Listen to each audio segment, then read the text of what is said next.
ரொம்ப டயர்டா இருக்கு. இயற்கையான டேட்ஸ், பாதாம், பிஸ்தா, கேஷு அண்ட் ஹனி கொண்டு தயாரிக்கப்பட்ட லயன் டேட் நட் பைட்ஸ்.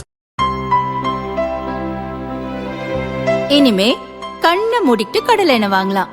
ஏன்னா மந்த்ரா கடலை எண்ணெய் இதயத்தின் தயாரிப்பு. வறுக்க, பொரிக்க, ஏன் எல்லா சமையலுக்கும் மந்த்ரா தான். மந்த்ரா கடலை எண்ணெய், அபார ருசி, ஆரோக்கியமான உடல் நலம்.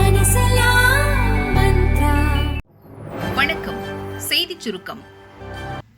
தவேகவுடன் கூட்டணி சேராததால் கடும் அதிருப்தி. திமுக கூட்டணியை ஆதரித்து பிரச்சாரம் செய்ய மறுக்கும் ராகுல்.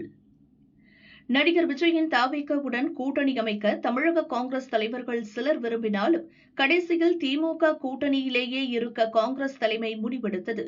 இதில் ராகுலுக்கு உடன்பாடில்லை என பேசப்பட்டது. அவருக்கு தவேகவுடன் கூட்டணி அமைக்க விருப்பம். ஆனால் சோனியாவின் கட்டளைக்கு உட்பட்டு அமைதியாகிவிட்டார். திமுக காங்கிரஸ் கூட்டணி அமைந்தது குறித்து ராகுல் இதுவரை எந்த கருத்துமே தெரிவிக்கவில்லை. இதற்கிடையே இன்னொரு பேச்சும் காங்கிரஸ் தலைமை அலுவலகத்தில் உலவுகிறது. காங்கிரஸ் போட்டியிடும் தொகுதிகளில் தவேகவிற்கும் காங்கிரசுக்கும் ஒரு ரகசிய உடன்பாடு ஏற்படும் என்கின்றனர் காங்கிரஸ் தலைவர்கள். இது தொடர்பாக காங்கிரஸ் தலைவர் பிரவீன் சக்கரவர்த்தி தவேகவுடன் பேசி வருவதாக சொல்லப்படுகிறது. இவர்தான் திமுக வேண்டாம், தவேகவுடன் கூட்டணி அமைக்க வேண்டும் என பாடுபட்டவர். இந்நிலையில் தமிழகத்தில் திமுக காங்கிரஸ் கூட்டணிக்காக ராகுல் பிரச்சாரம் செய்வது சந்தேகம் என சொல்கின்றனர். ஒருவேளை சோனியாவின் கட்டளைக்கு இணங்கி பிரச்சாரத்திற்கு வந்தாலும் அது வேண்டா வெறுப்பாக தான் இருக்கும். அதுவும் 1 அல்லது 2 கூட்டங்களுக்கு மேல் ராகுல் வரமாட்டார் என்றும் சொல்லப்படுகிறது. கேரளாவில் காங்கிரஸ் ஆட்சியை பிடிக்க வேண்டும் என விரும்புகிறார் ராகுல். ஆனால் இப்போதுள்ள நிலையில் அது சாத்தியப்படுமா என்பது அவருக்கே சந்தேகமாக இருக்கிறதா? விஜயுடன் தமிழகத்தில் கூட்டணி அமைந்தால் அவரை கேரளா பிரச்சாரத்திற்கும் பயன்படுத்தலாம் என எண்ணியிருந்தார் ராகுல். தற்போது மீண்டும் இடதுசாரிகள் கேரளாவில் ஆட்சி அமைக்க வாய்ப்பு உள்ளதா? நம்மளும் களமிறங்கினா தேமுதிக அவ்வளவுதான். நிர்வாகிகள் அதிருப்தியை சமாளிக்க ரூட்டை மாற்றிய பிரேமலதா. தேமுதிக பொதுச் செயலர் பிரேமலதா தேர்தலில் போட்டியிடாமல் தீவிர பிரச்சாரத்தில் ஈடுபடப் போவதாக தகவல் வெளியாகியுள்ளது. வரும் 2026 சட்டசபை தேர்தலில் திமுக, அதிமுக, நாம் தமிழர், தவேக என 4 முனை போட்டி ஏற்பட்டுள்ளது. சமீபத்தில் திமுக கூட்டணியில் இணைந்த தேமுதிகவுக்கு ராஜ்யசபா சீட் ஒதுக்கிய நிலையில் கூடுதல் தொகுதிகள் கிடைக்கலாம் என எதிர்பார்க்கப்படுகிறது. இதனால் திமுக கூட்டணியில் நீடிக்கும் விடுதலை சிறுத்தைகள், இந்திய கம்யூனிஸ்ட் போன்ற கட்சிகள் அதிருப்தியில் உள்ளன. இந்நிலையில் விஜயகாந்த் வெற்றி பெற்ற விருத்தாச்சலம் அல்லது ரிஷிவந்தியம் தொகுதியில் பிரேமலதாவும், விருதுநகர் அல்லது சாத்தூர் தொகுதியில் அவருடைய மகன் விஜய் பிரபாகரனும் போட்டியிடுவார்கள் என கூறப்படுகிறது. அதேபோல் திமுக கொடுத்த ராஜ்யசபா சீட் பிரேமலதா சகோதரரும் கட்சியின் பொருளாளருமான சுதீஷுக்கு வழங்கப்பட்டது. இதனால் 21 ஆண்டுகளாக கட்சியில் உழைப்பவர்கள் எம்எல்ஏ, எம்பிக்கு வாய்ப்பு கிடைக்காத விரக்தியில் உள்ளனர். இந்நிலையில் பிரேமலதாவும் தேர்தலில் போட்டியிட்டால் அவர் மீது கட்சியினர் வெறுப்படையக்கூடும் என்பதால் இந்த தேர்தலில் போட்டியிடுவதை தவிர்த்து திமுக கூட்டணி கட்சிகளுக்கு ஆதரவாக தீவிர பிரச்சாரத்தில் ஈடுபட பிரேமலதா முடிவெடுத்துள்ளார். இதுகுறித்து அக்கட்சியினர் கூறுகையில், அதிமுக கூட்டணியில் தேமுதிக இணையும் என எதிர்பார்த்த நிலையில் திடீரென திமுகவுடன் பிரேமலதா கூட்டணி அமைத்து விட்டார். அவரது தம்பி சுதீஷ் ராஜ்யசபா எம்பி ஆகிவிட்ட நிலையில் பிரேமலதாவும் விஜய பிரபாகரனும் சட்டசபை தேர்தலில் களம் இறங்கினால் கட்சியில் இருப்போர் கடும் எரிச்சல் அடைவர். இது மற்ற தொகுதிகளில் போட்டியிடக்கூடிய தேமுதிக வேட்பாளர்களையும் பாதிக்கும். அதனால் இந்த தேர்தலில் போட்டியிடாமல் தீவிர பிரச்சாரத்தில் ஈடுபட பிரேமலதா முடிவு செய்துள்ளார் என்றனர். ஈரோடு கிழக்கு வாணியில் கரூர் தொகுதியில் பட்டிகள். திமுக, அதிமுக மாறி மாறி புகார். தமிழகத்தில் அடுத்த மாதம் 23 சட்டசபை தேர்தல் நடக்க உள்ளது. தேர்தலில் அதிக பணப்பட்டுவாடா செய்யும் மாவட்டங்களில் ஒன்றாக கரூர் உள்ளது. 2016 தேர்தலில் பண விநியோக குற்றச்சாட்டால் அம்மாவட்டத்தில் உள்ள அரவக்குறிச்சி தொகுதியில் தேர்தல் ரத்து செய்யப்பட்டது. 2021 தேர்தலில் திமுக சார்பில் செந்தில் பாலாஜி போட்டியிட்ட போது பஞ்சாயத்து மற்றும் வார்டுகளில் மக்களை உட்கார வைத்து தினமும் 100 முதல் 200 ரூபாய் வரை வழங்கியதாக புகார் எழுந்தது. இதே பாணியில் 2025 பிப்ரவரியில் ஈரோடு கிழக்கு தொகுதி இடைத்தேர்தலின் போது கொட்டகைகளிலும் திருமண மண்டபங்களிலும் வாக்காளர்களை தங்க வைத்து பணம் வழங்கப்பட்டது. லோக்சபா தேர்தலின் போதும் பட்டிகள் அமைக்கப்பட்டன. வரும் சட்டசபை தேர்தலில் கரூர் தொகுதியில் திமுகவில் செந்தில் பாலாஜி, அதிமுகவில் முன்னாள் அமைச்சர் விஜயபாஸ்கர் போட்டியிட வாய்ப்பு உள்ளது. இத்தொகுதியில் உள்ள நகர்ப்புற வார்டுகள் மற்றும் கிராம பஞ்சாயத்துகளில் இரும்பு ஷெட் மூலம் பல இடங்களில் கொட்டகை போடப்பட்டு வருகிறது. வாக்காளர்களை அடைத்து வைப்பதற்காக தேர்தல் அலுவலகம் என்ற பெயரில் 48 பட்டிகளை அமைத்துள்ளதாக அதிமுக எம்பி இன்பதுரை சென்னை தேர்தல் கமிஷனில் புகார் அளித்தார். இதுபோல மாவட்ட தேர்தல் அலுவலர் ரவிக்குமாரிடம் விஜயபாஸ்கர் புகார் அளித்துள்ளார். அவர் கூறுகையில், இதுவரை 100க்கும் அதிகமான இடங்களில் பட்டி அமைக்கப்பட்டுள்ளன. அதில் சுழற்சி முறையில் வாக்காளர்களை தங்க வைத்து பணம் விநியோகம் செய்ய திமுக திட்டமிட்டுள்ளது என்றார். புகார் எதிரொலியாக பெரிய கோதூரில் கல்யாண பசுபதீஸ்வரர் கோயிலுக்கு சொந்தமான இடம், கரூர் வெண்ணெய்மலை பாலசுப்பிரமணியர் கோயிலுக்கு சொந்தமான இடத்தில் அமைக்கப்பட்ட இரும்பு ஷெட்டுகள் நேற்று அகற்றப்பட்டன. கரூர் தொகுதியில் திமுக சார்பில் 9 தேர்தல் பணிமனைகளை மட்டுமே அமைக்கப்பட்டுள்ளன. மற்ற இடங்களில் சுயேட்சை வேட்பாளர்களும் வீட்டு விசேஷம் போன்ற சொந்த காரணங்களுக்காக மக்களும் ஷெட் அமைத்திருக்கலாம் என கரூர் மாநகராட்சி துணை மேயர் தாரணி சரவணன் கரூர் கலெக்டர் அலுவலகத்தில் மனு அளித்துள்ளார். கரூரில் பட்டிகள் பிரச்சினையால் தேர்தல் களம் சூடுபிடிக்க துவங்கியுள்ளது. தேர்தல் நடத்தை விதிமுறைகள் மீறல் ஆர்பி உதயகுமார் மீது புகார். மதுரை மாவட்டம் டி. குன்னத்தூரில் அதிமுக முன்னாள் அமைச்சர் உதயகுமார் கட்டிய அம்மா கோவில் உள்ளது.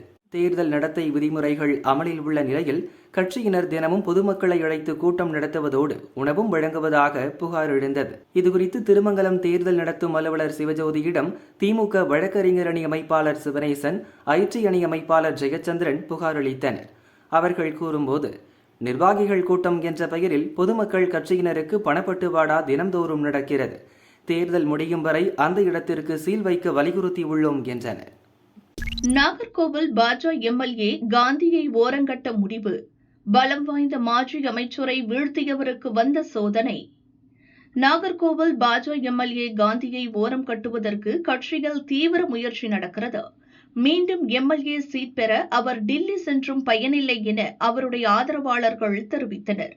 நாகர்கோவில் சட்டசபை தொகுதி பாஜ எம்எல்ஏவாக இருப்பவர் காந்தி.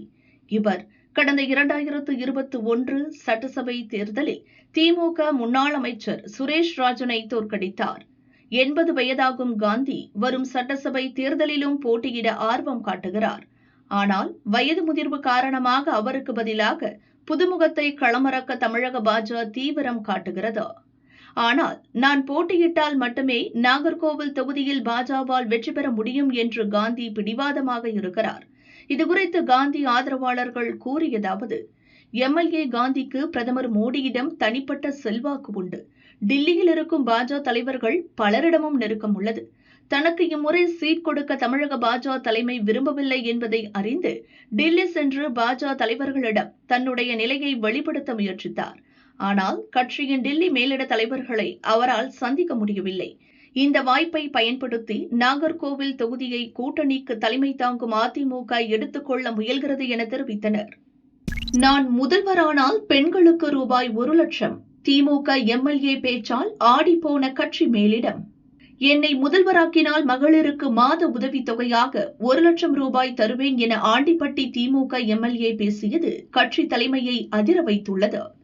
தேனி மாவட்டம் ஆண்டிப்பட்டி தொகுதி திமுக எம்எல்ஏ மகாராஜன் சமீபத்தில் கடமையிலும் ஒன்றியத்தில் நடந்த நிகழ்ச்சியில் பேசியபோது, மகளிர் உரிமைத் தொகை மற்றும் கோடைக்கால சிறப்பு நிதி என 5000 ரூபாயை முதல்வர் ஸ்டாலின் தந்துள்ளார்.